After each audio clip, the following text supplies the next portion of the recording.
Olá, Júlio. Sim, minha flor. Como está? Tudo bem. Dentro do possível.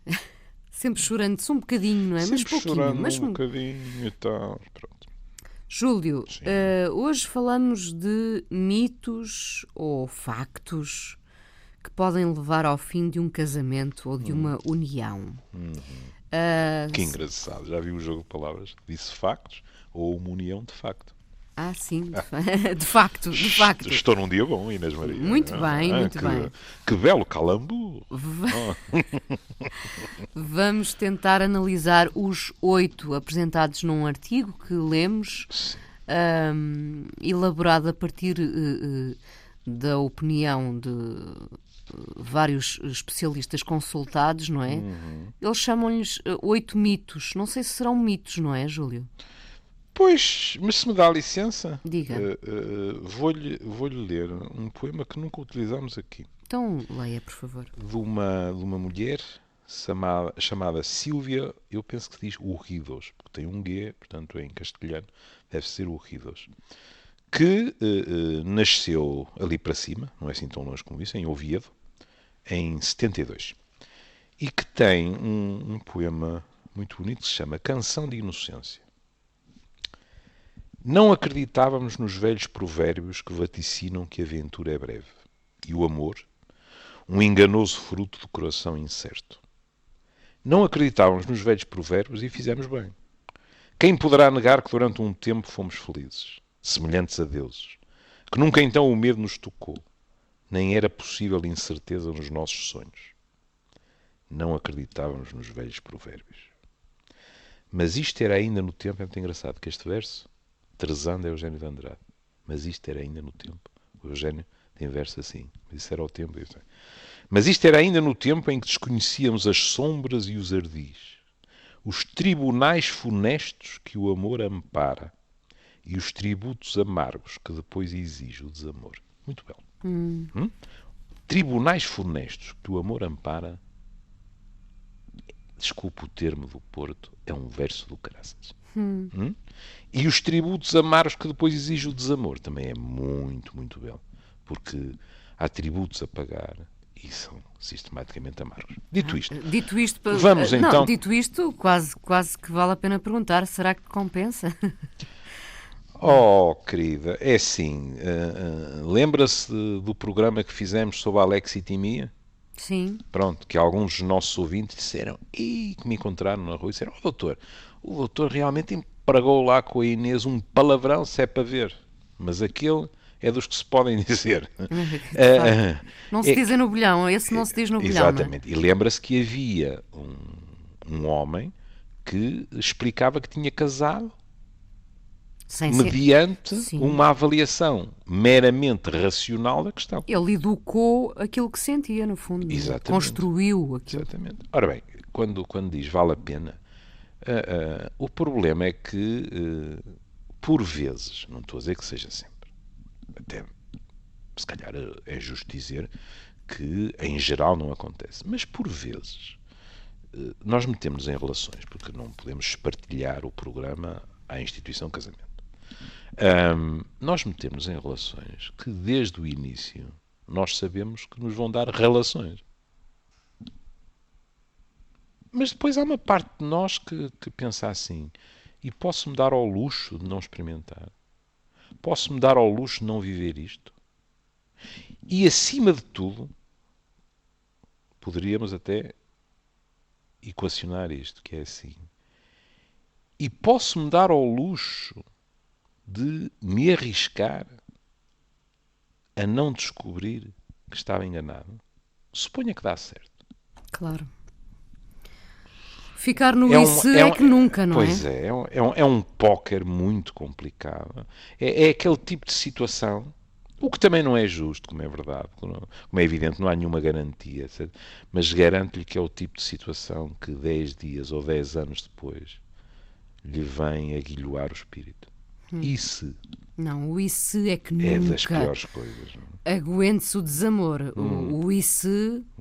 E eu gostaria de salientar que quando estou a dizer isto, não estou a preconizar uma vida de volúpia constante.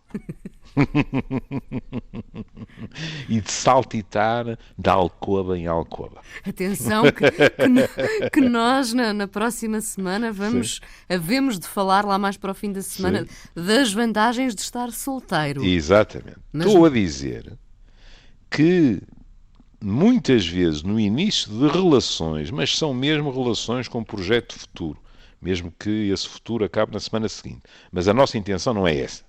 Estou a dizer que mesmo no início dessas relações, e verdadeiramente, se não há um mínimo projeto de futuro, chamar-lhe uma relação amorosa é complicado. Porque, mesmo em situações que podem ser muito esdrúxulas, quando você ama e se sente amada, inevitavelmente, numa das gavetinhas do seu coração, existe a palavra futuro, porque você tem esperança que aquilo não acabe. Pelo menos no dia seguinte. Estou a dizer que, mesmo nessas situações, às vezes, nós achamos que aquilo não vai durar. Mas que não o viver pode ser pode ser um remorso para o futuro. Que vai ficar a corroer, não é? Fica sobretudo pelo que a Inês dizia, que é, assim que nós dizemos e se, ou então, como teria sido, esta é uma daquelas perguntas retóricas, porque nós não sabemos como teria sido, mas a nossa fantasia responde à pergunta. E, em geral, porque estamos frustrados, responde, eu diria, quase de uma forma encomiástica, que é, nós dizemos, tinha sido brutal, tinha sido espantoso. Ou também o vulgar, foi quase. Pois. Mas quase também é uma das palavras mais irritantes que existem. Muito irritante, mas não foi. Não é? Até no futebol, dizer, não é? Até no futebol. Mas não aconteceu, não interessa. Quando eles dizem quase golo, quase é uma palavra terrível. Repare que, porque falei em futebol, repare como a vertente afetiva entra nisso. Vou-lhe dar um exemplo realmente do jogo da bola, que apaixona muitos de nós. Quando uma bola bate na trave, em geral, o discurso sobre isto é que azar. Que azar, pá. Então, há uma descrição que é clássica, que é: os outros vieram uma vez à nossa baliza e marcaram um golo. Nós mandámos 3 bolas aos postos, à trave, a todo o lado e mais algum, e a bola não entrou. Isto é que é azar. Ora bem, pode surgir um Valdevino sádico ao pé de nós que diz assim: mas, Machado Vaz, e porquê é que em vez de azar não culpa a incompetência dos jogadores do seu clube? Se a bola bate na trave, é porque não ia com a direção certa para ir para dentro da baliza. 3 ou 4 centímetros à esquerda ou à direita e era golo. Portanto, não diga que teve azar. Diga que os jogadores do seu clube foram incompetentes. E, no entanto, nós não ouvimos esta versão. Porquê? É claro. Você pode me perguntar assim: e os do clube contrário? Mesmo nos do clube contrário, a tendência é para, enfim, na clandestinidade, dizer assim: tivemos um bocado de sorte, realmente. Isso é verdade. Não vamos admitir isso, não é? Mas realmente, caramba, 3 bolas à trave, estávamos abençoados este domingo, este sábado. É muito raro alguém dizer assim: não, o azar e a sorte não tiveram nada a ver com isso. O corpo estava mal inclinado, a biqueira não sei quê, foi incompetência do avançado. Porquê? Porque o que está misturado nisto é, por um lado, o nosso desejo. Não é por acaso os comentadores de vez em quando dizem: e o guarda-redes que está transido desviou, e riem-se, desviou a bola com o olhar, não é? Que é o guarda-redes aterrorizado a ver a bola e a olhar fixamente e a dizer: sai, por amor de Deus, não é? Pronto. É a nossa nostalgia, digamos assim, de encontrar uma explicação. E o azar e a sorte são sistemas de explicação, quer se queira, quer não. Você diz: tive azar. Pronto, e a questão acabou. Estamos cheios de sorte. Porquê é que, por exemplo, se diz, e agora não estou a falar sequer de futebol, por exemplo, naquilo que se chama os jogos de azar, porquê é que se diz, estou numa veia de sorte, vou continuar.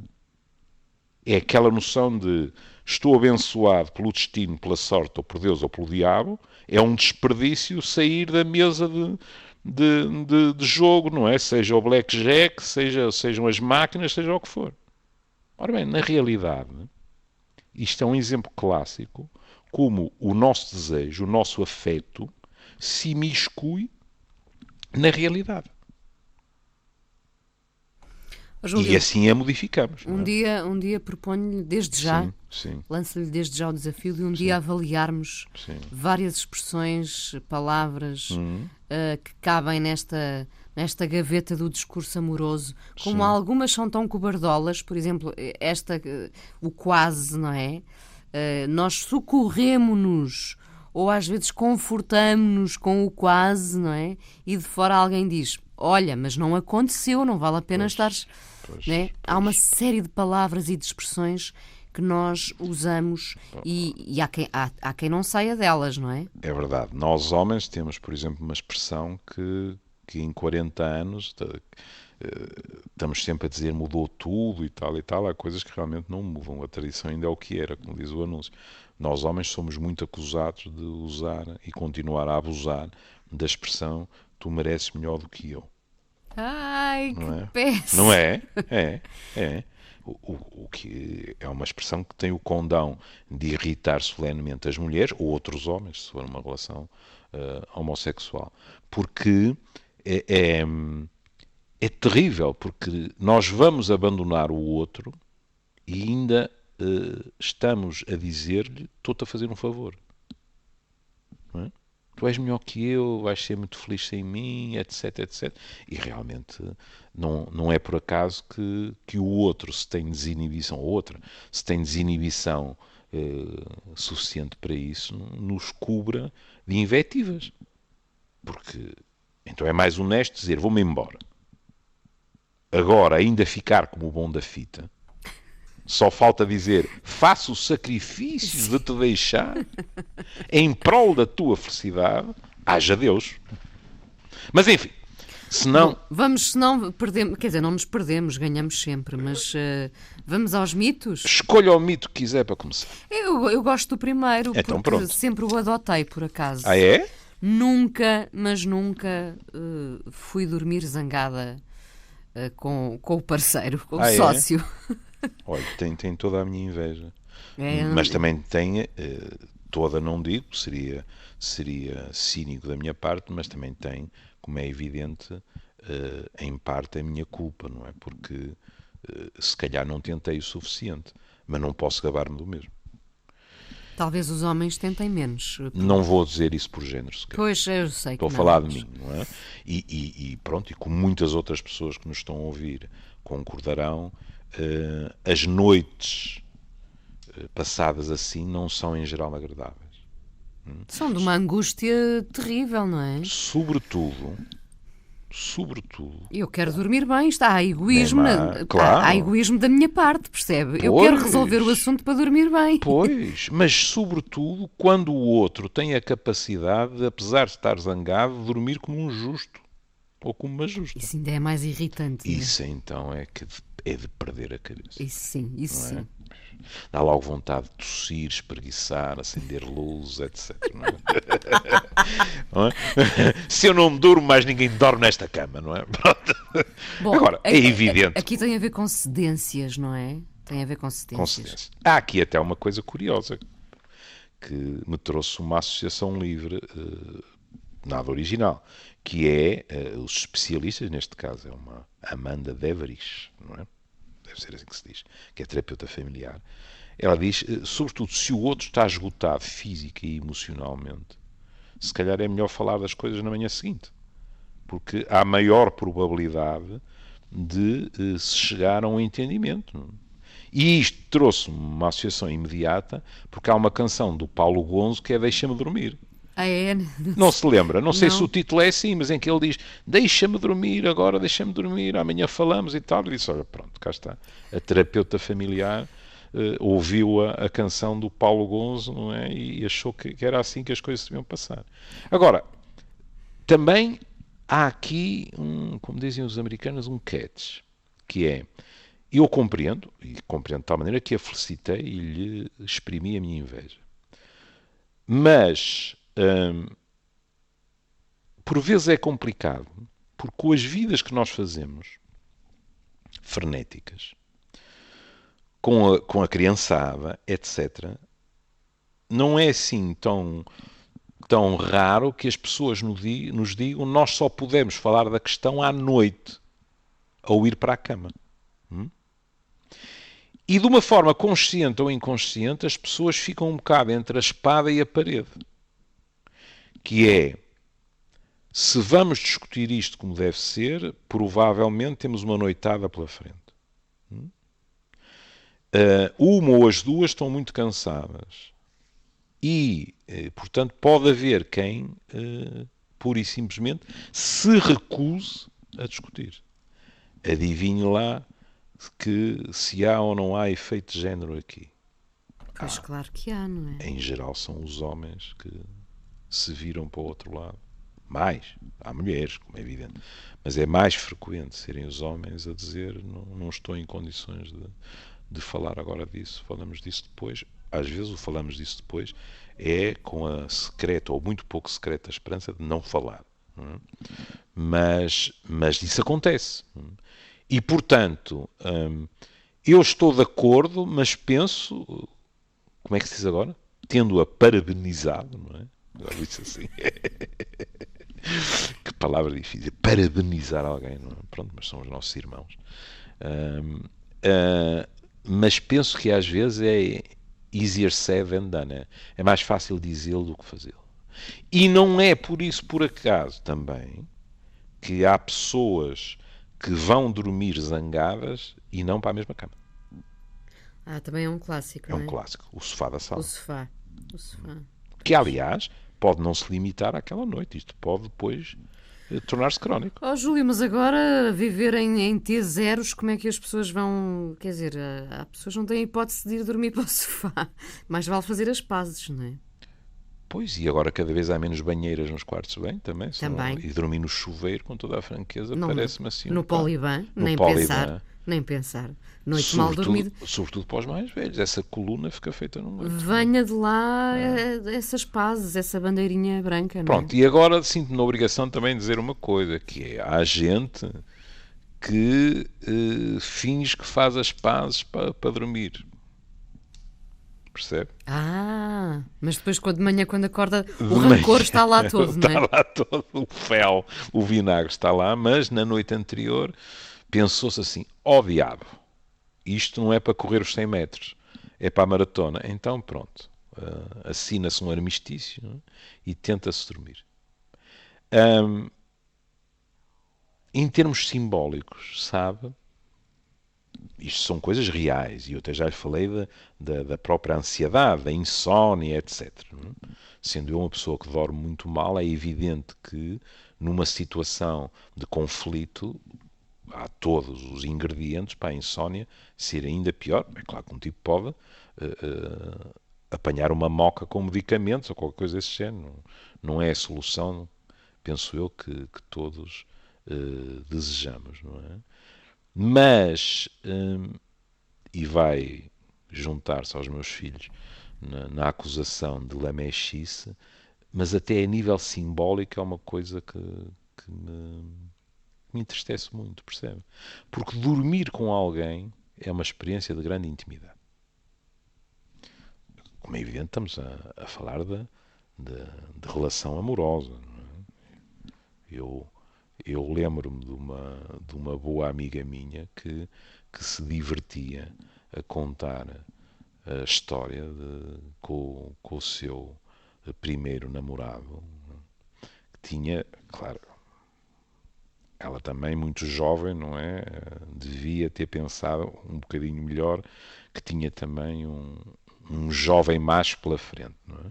Mas então ela contou-me bem mais tarde que tinha sido uma situação hilariante porque tinham ido para férias, não é? E a dado trecho ela tinha dito: é a primeira vez que eu durmo só com um homem. Ia matando o tipo do coração. Para depois lhe explicar, não é? Que em excursões estava farta de dormir em beliches, não é? Rapazes, raparigas, etc. Mas pode compreender, não é? O que aquele jovenzinho pensou quando ela lhe diz: é a primeira vez que durmo só com um homem. Ainda hoje me rio a lembrar Claro, do claro. gozo dela, não é? Pronto. Daquelas coisas que depois, passados muitos anos, não é? A vítima da brincadeira já acaba também a rir-se, mas ainda assim com ar, como quem diz: está bem, mas como diria o Herman, não havia necessidade de me ir matando do coração. E portanto eu estava a dizer que dormir com alguém é uma experiência tão íntima. Já sei que vou escandalizar algumas pessoas, quiçá mais íntima do que o sexo.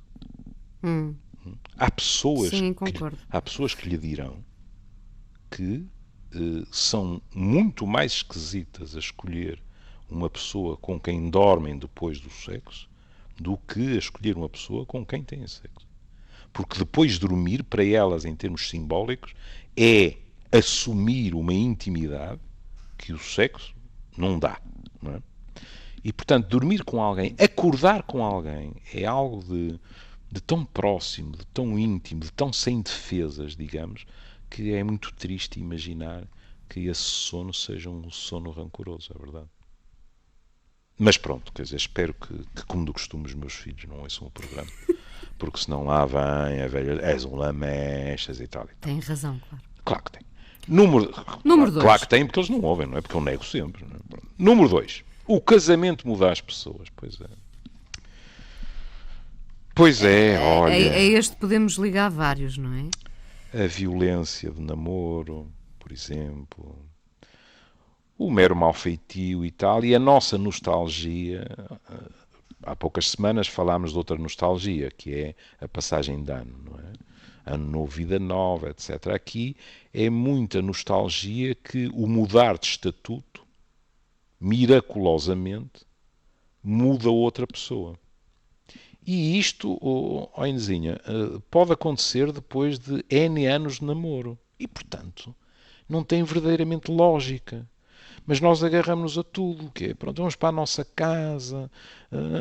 Aliás, isto pode acontecer em pessoas que até já vivem juntas, mas acham que o casamento, que aquela assinatura, aquela, em termos simbólicos, aquela maior união que vai mudar o outro, quiçá vai nos mudar a nós mesmos e, portanto, vai mudar para melhor, digamos assim, a relação. Não é a minha experiência. Cuidado, aqui também temos que ter alguma cautela. Por exemplo, o facto de terem o seu próprio espaço pode mudar muita coisa e para melhor. Quer dizer, não muda para melhor quando o cenário já não era bom, não é? Exato. Isso aí é que é otimismo demais. Mas depois há outra. Eu ao bocado falei de violência, podia estar a falar de álcool também, outra coisa qualquer. Mas depois o que eu ouço muito é outro tipo de modificação, só que essa não é desejada. Que são as pessoas que dizem, depois de casarmos, acabou-se o namoro todo. Acabou-se a sedução. Ora bom, essa modificação as pessoas não queriam. São as pessoas a dizerem: eu passei a ser um dado adquirido. Como é que se diz? Não se pode dizer uma dado adquirido, não. Não. Não soa bem. Mas uma dada adquirida ainda soa pior. Ou é dada ou é adquirida, não é? Portanto, não pode ser. Mas pronto, é as pessoas, no fundo, a dizerem assim: eu sinto-me tratado ou tratada como fazendo parte da mobília. Como sendo terreno conquistado. Como não sendo preciso mais esforço nenhum para garantir que o meu amor permanece. E o amor tem que ser regado, como muitos autores costumam dizer, não é? E isso é triste. As modificações para melhor é realmente um mito. Não quer dizer que não aconteça, não estamos aqui a falar nos 100%. Mas é um excesso de otimismo. E então, em questões como violência doméstica e álcool, é mesmo um excesso de otimismo. Bom, e pode ser só em relação ao temperamento das pessoas, que Ou, também não muda com o casamento, não é? em geral, como sabe, o povo costuma dizer que quanto mais velhos ficamos, mais parecidos connosco vamos sendo. Ou seja, que o caráter da pessoa, em geral, de certa forma até vai cristalizando. Ou seja, aqueles pezinhos em cima da mesa a ver o futebol enquanto ela está a fazer o jantar vão continuar depois do casamento. Em princípio, sim. Agora, é preciso matizar com outra coisa, com um bocado de sorte. Não é lá por causa do casamento, mas com a idade nós vamos crescendo um bocado. E, portanto, pode haver traços de caráter que vão perdendo ângulos tão agudos e fiquem mais arredondados. As pessoas aprendem, por exemplo, as pequenas manias do outro. E se não se sentem numa situação desequilibrada, injusta, são capazes de não só aceitar essas pequenas manias, como também moderarem as suas. Ou seja, outro dos mitos é para duas pessoas viverem juntas. E olhe que isto serve para um projeto de 30 anos como para um projeto de férias de 15 dias. Há pessoas que a primeira vez que fazem férias é a última. Porque as férias demonstraram que não dá. É sempre o barómetro, quase sempre, não é? É um bom barómetro, sabe? Porque é um bom barómetro, aliás, sobre o próprio estado da relação. Quando, por exemplo, um casal lhe diz que até a um determinado ponto da sua trajetória as férias eram esperadas com ânsia, digamos assim, e eram vividas com enorme gozo. E se esse casal depois diz, a partir de uma certa altura, ou íamos de férias com os amigos, ou então não íamos, ou se íamos só os dois, dava chatice, o que é que está a ser posto em cima da mesa? Que 24 horas por dia, só os dois, deixou de ser uma festa e passou, de vez em quando até, a ser um tormento. E por isso é que eu lhe dizia, podemos estar a falar de anos ou estar a falar de 15 dias. Aliás, não só no registro amoroso. Há amizades que terminam por causa de férias.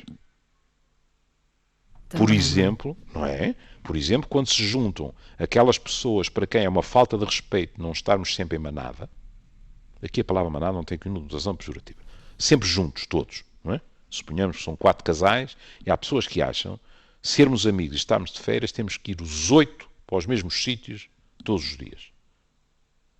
E aqueles grupos em que, por exemplo, de manhã se troca impressões sobre o que é que apetece a cada um.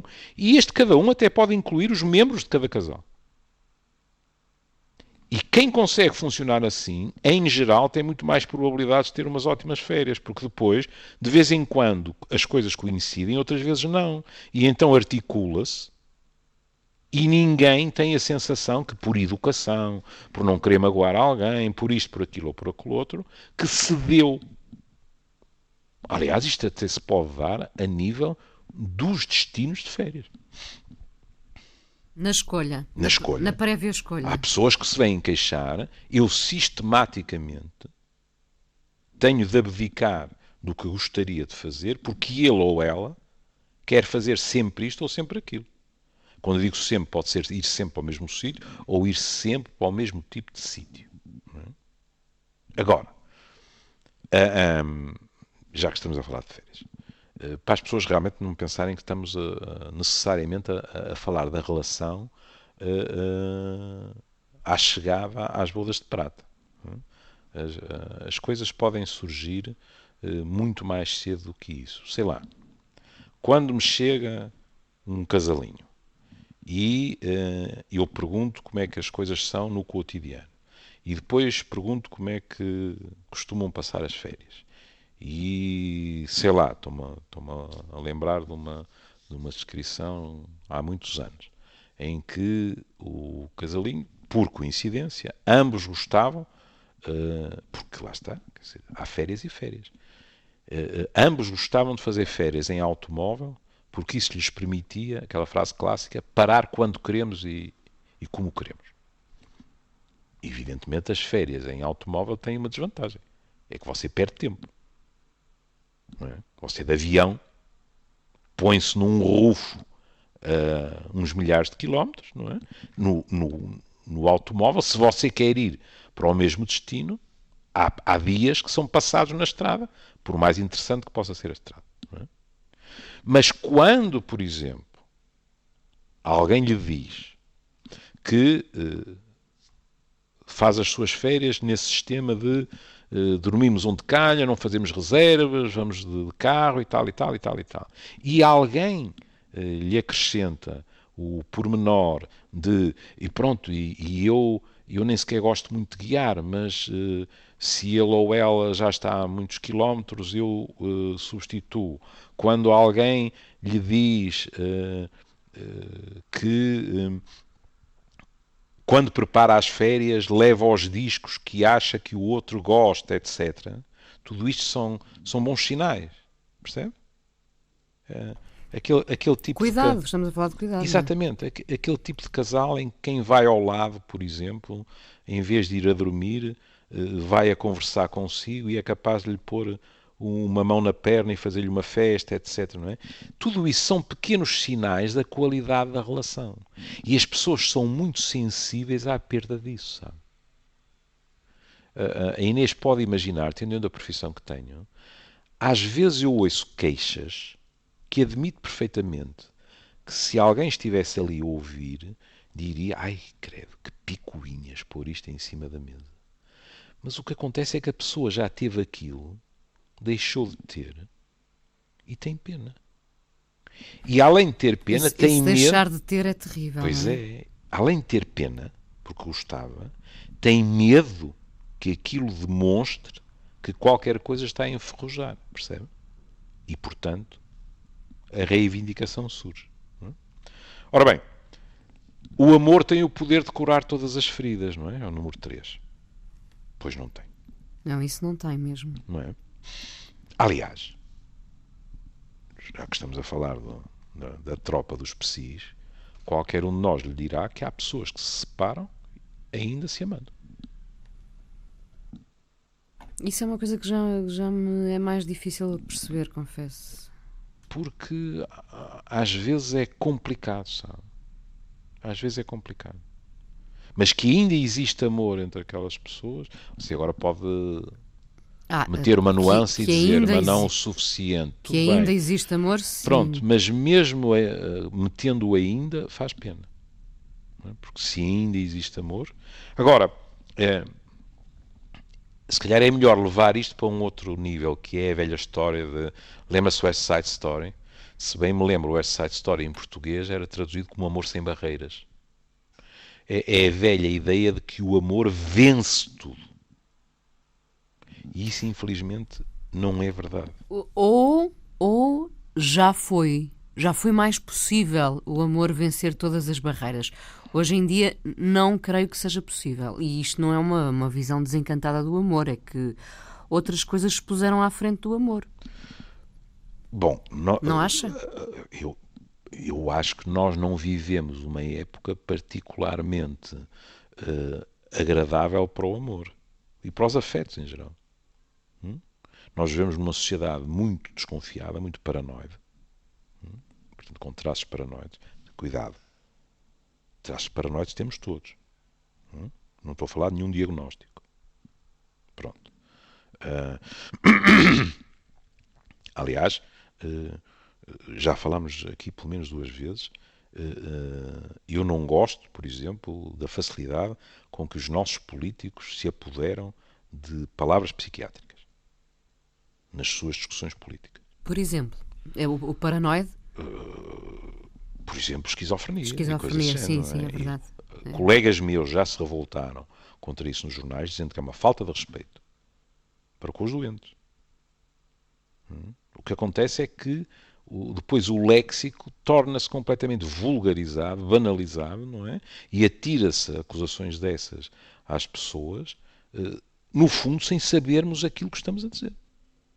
Porque não há uma correspondência entre a palavra e aquilo que verdadeiramente a justificou.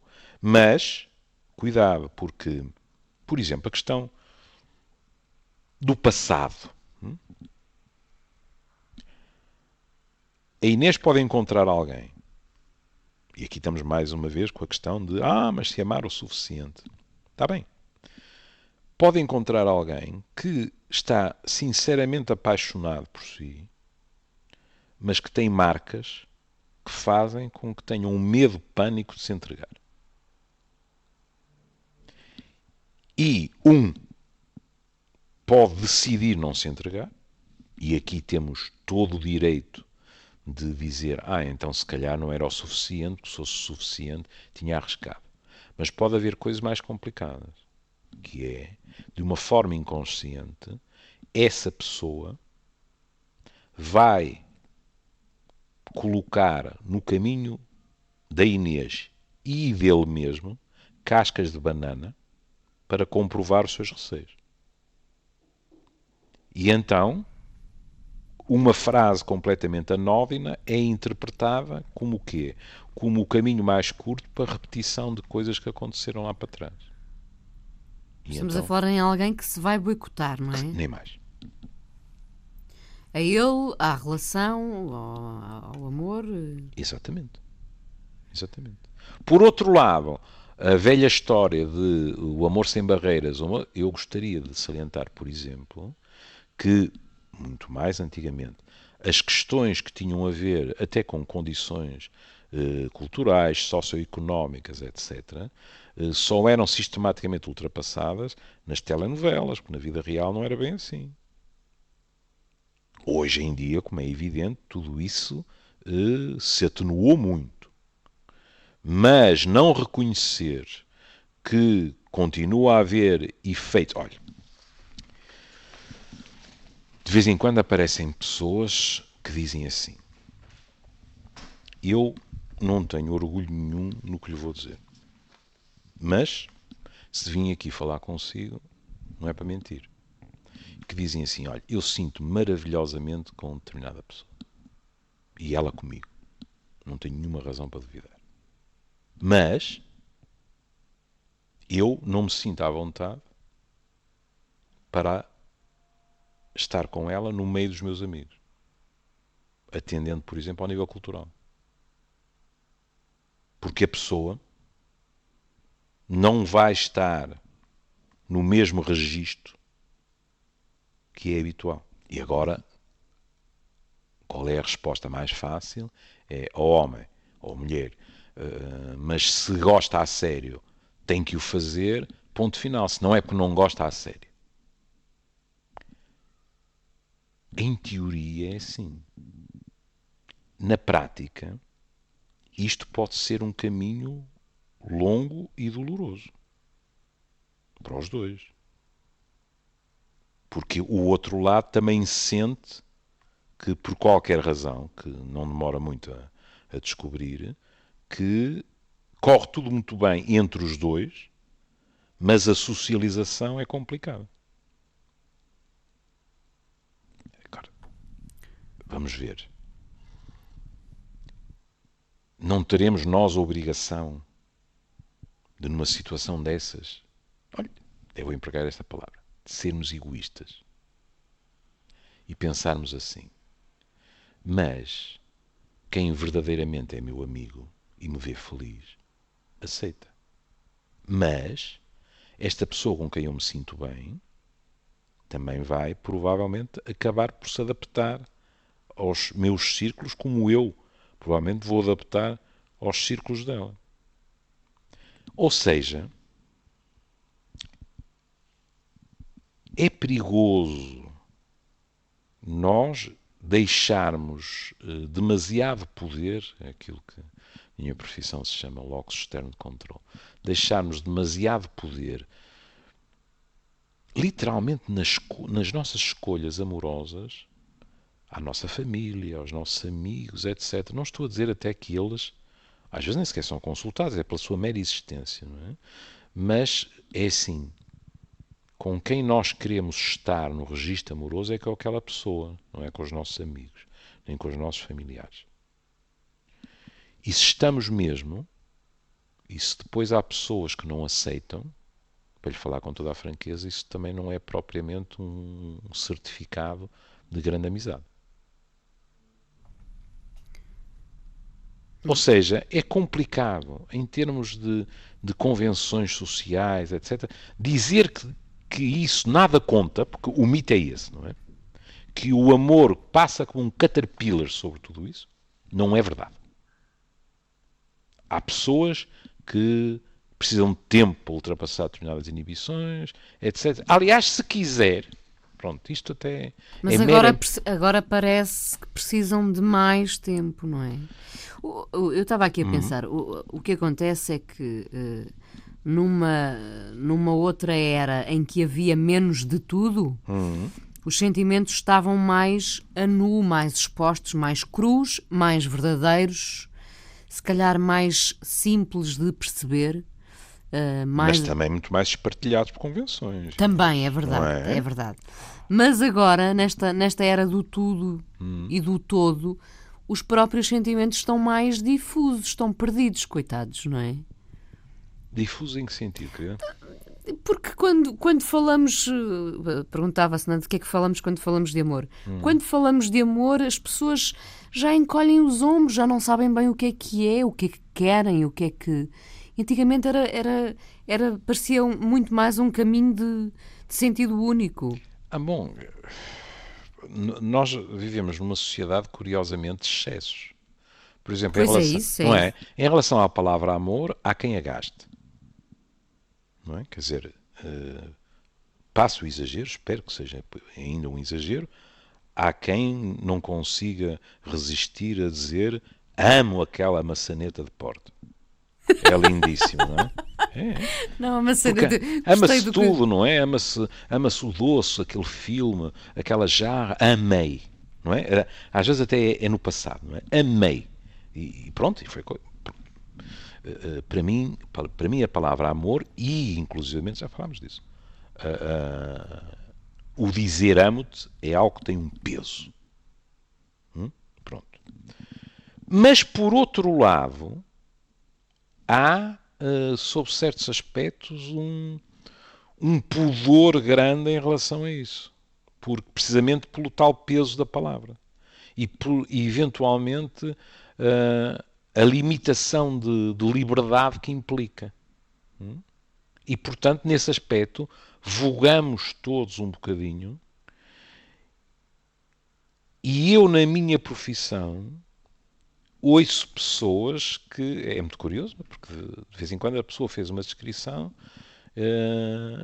e eu sou capaz de dizer qualquer coisa. Pronto, então está perfeitamente apaixonado, não é? E pode haver um movimento de recuo. A pessoa diz, pois, se calhar é isso, mas o que eu presinto é que a pessoa está quase assustada perante a frase, não é? O que é que vai acontecer? Porque quer queiramos, quer não, na paixão, no amor, uma das belezas disso é que não é fusão, que é uma coisa que eu não aprecio nada, mas nós misturamos-nos com o outro. E mais uma vez, a mistura maior não é no sexo. Bom, e nós damos-nos ao outro. Aliás, há autores que dizem de uma maneira muito bela, que é nós damos-nos ao outro para nos encontrarmos no outro. Porque o outro mostra-nos partes de nós que nós desconhecíamos. Reflexo, não é? Não é? Mas é um reflexo, mas um espelho que antes estava embaciado.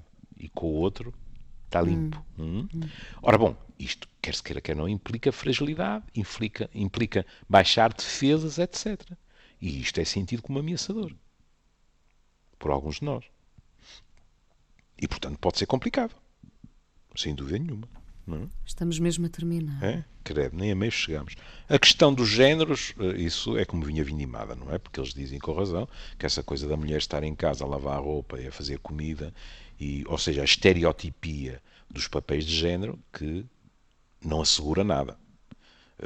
Eu diria até que até nos faz perder outra coisa, que é termos a certeza que somos amados, neste caso, mais dos homens em relação às mulheres, que somos amados por um ser humano livre. Não é? Que não é por estar quase encaixotado dentro de casa, não é? Que permanece connosco. Aqui uma coisa muito bela, que é, se tem uma relação longa, o próximo passo é ao casamento. É verdade. Há pessoas que me dizem, doutor, o namoro já não corria bem. E uma pessoa pergunta, então porquê é que decidiu casar? Já namorava há 7, 8 anos, não é? O que é que eu ia fazer? Já não ouviste? Eu ainda ouço. Claro. Pronto. Depois, nenhuma relação sobrevive a um caso extraconjugal. É falso. Não estou a dizer que não há sofrimento, mas é falso. É falso porque as crises, em geral, podem acabar com uma relação. Quando não acabam, não é raro que a relação fique até mais sólida, porque foi ultrapassada aquela crise. Não é?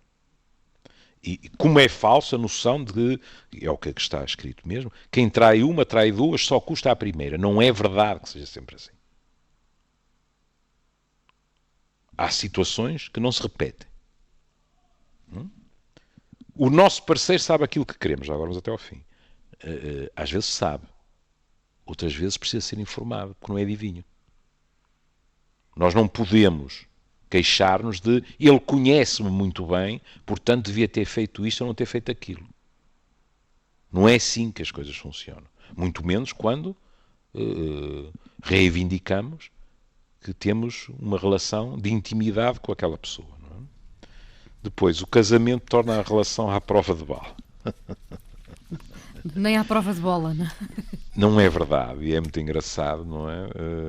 Porque há aqui um ou uma, Abby, é a mulher, penso eu, Abby Rodman, que diz: como eu costumo dizer aos meus filhos, trata-a bem ou alguém o fará por ti. Ou seja, quando nós somos desleixados pela outra pessoa, ficamos mais frágeis e mais abertos a que alguém entre na nossa vida, que não seja o nosso companheiro ou a nossa companheira. É natural também, É natural, sim. não é? Não imagina a quantidade de pessoas que, inclusivamente, dizem, e eu não tenho nenhuma razão para duvidar, que dizem, eu tentei resistir àquilo. O que acontece é que estavam em carência afetiva. Das coisas mais simples às coisas mais complexas, e de repente, como diz a terapeuta, apareceu alguém que os tratou bem. Júlio, vamos tentar ouvir ainda um bocadinho da música. Está bem. Eu sei que vou-te amar. Eu sei que vou-te amar. Há tanta gente a cantar isso. Tá bem, mas é uma coisa bela, bela, bela, bela. Um beijinho, Beijinho, até amanhã. querida. Até amanhã. Até amanhã, querida.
meu